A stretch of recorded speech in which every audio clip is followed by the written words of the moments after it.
নমস্কার, কেমন আছেন সবাই? প্রণতির প্যাশন চ্যানেলে আপনাদের সবাইকে স্বাগত জানাই। আমরা এখন সবাই মিলে রেডি হয়ে গেছি ঝাড়খণ্ডের একটা দুর্দান্ত প্লেসে যাওয়ার জন্য। কে কে আমরা যাচ্ছি চলুন সবাইকে দেখাবো। এখন চললাম আমরা ঝাড়খণ্ডের একটা দারুণ দুর্দান্ত জায়গা দেখার জন্য। আর রাস্তাটা দেখেছেন, পুরো ফাঁকা, পাহাড়, জঙ্গল আর নদী এইসবই রাস্তার মধ্যে চোখে পড়ছে।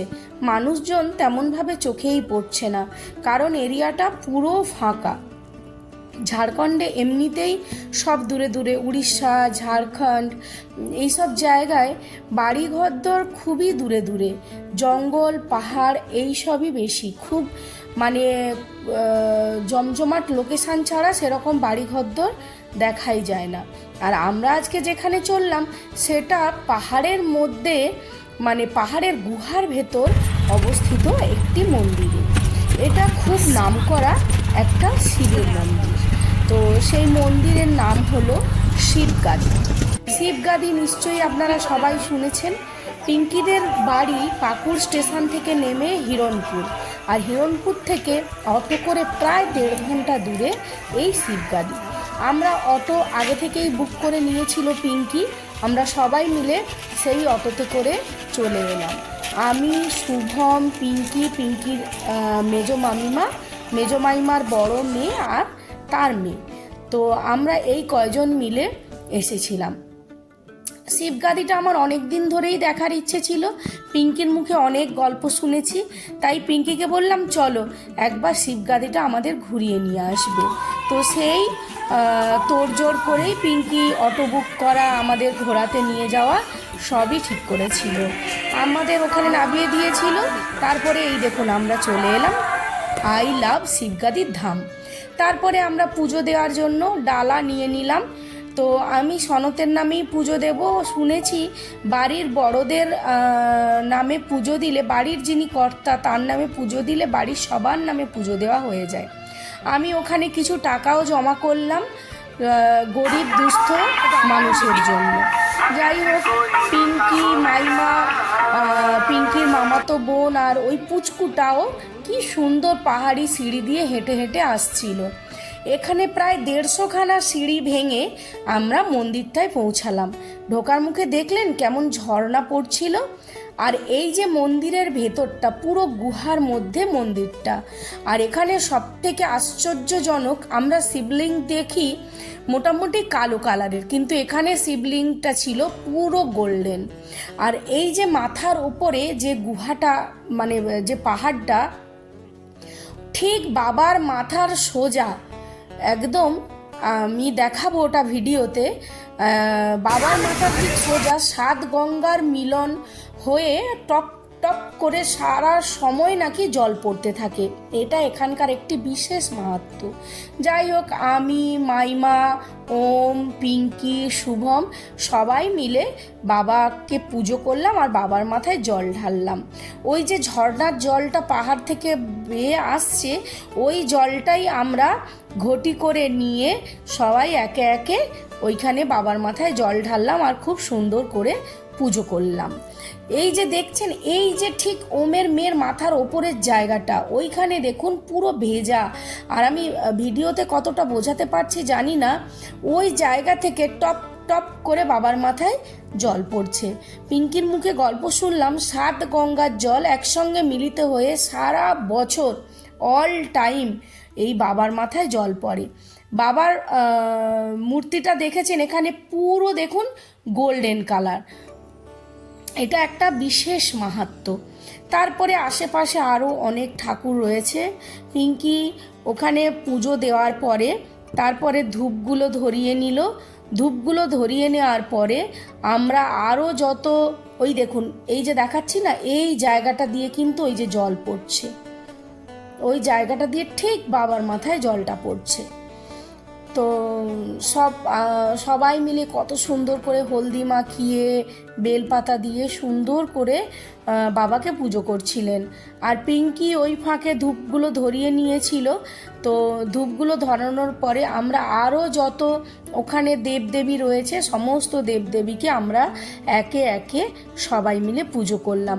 কি অপূর্ব দুর্দান্ত লাগছিল, এত সুন্দর একটা স্থান, সত্যি ভীষণ আশ্চর্যজনক যে সাত গঙ্গার জল একসঙ্গে মিলিত হয়ে কিভাবে একটা পাহাড়ের গুহা ফুটো হয়ে বাবার মাথায় এসে জল পড়ছে। এটা বাবার মাহাত্ম্য ছাড়া আর কিছুই না। আর আমরা এতটাই ভাগ্যবান যে সেই দর্শনটাও আমরা খুব সুন্দরভাবে করতে পেরেছি। তারপরে মা অন্নপূর্ণা ছিলেন, আরও অনেক দেবদেবী ছিলেন, সেখানে আমরা সবাই মিলে পুজো করলাম।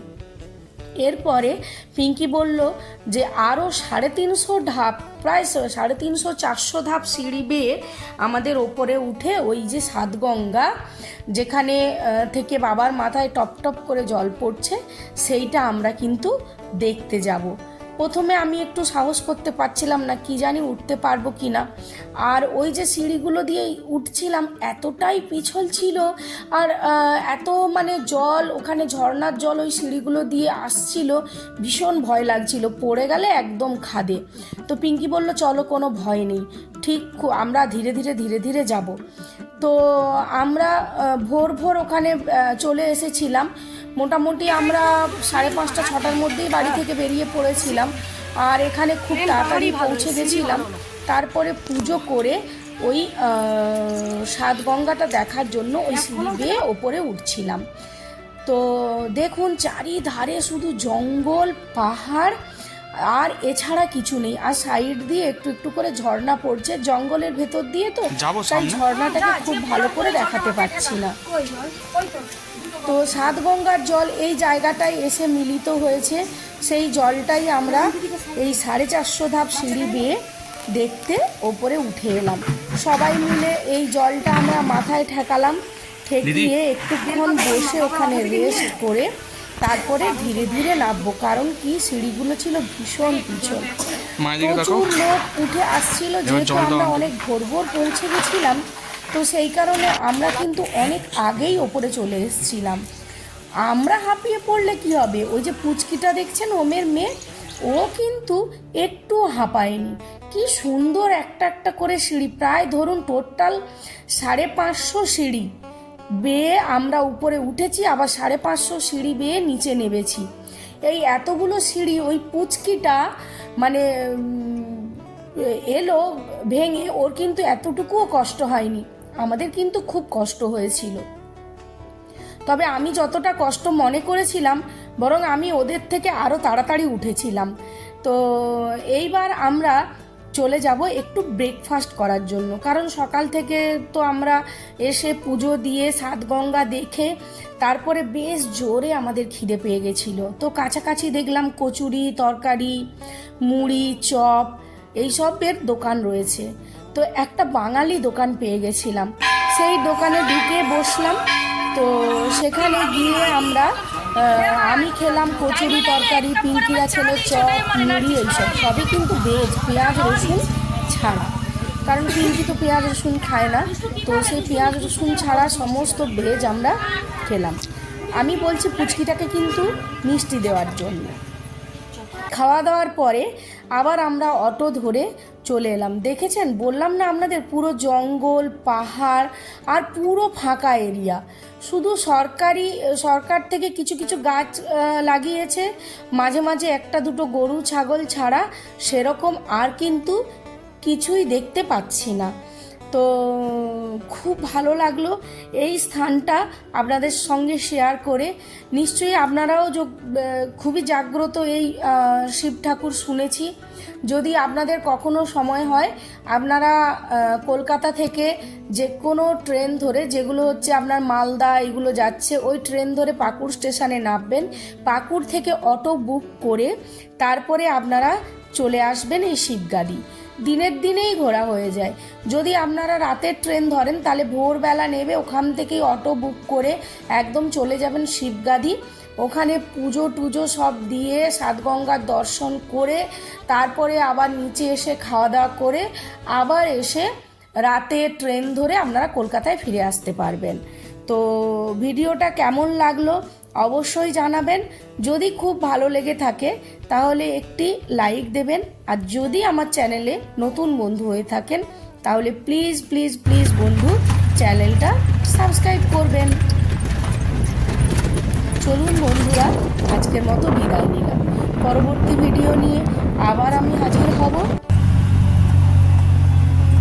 গোটা রাস্তার ধারে শুধু শাল গাছ, আরও কী কী ধরনের যে গাছ, অনেক গাছ তো আমরা চিনিই না, বিভিন্ন ধরনের গাছ আর পাহাড় দেখেছেন। খুব বসতি বাড়ি কিন্তু আমরা একদমই দেখতে পেলাম না।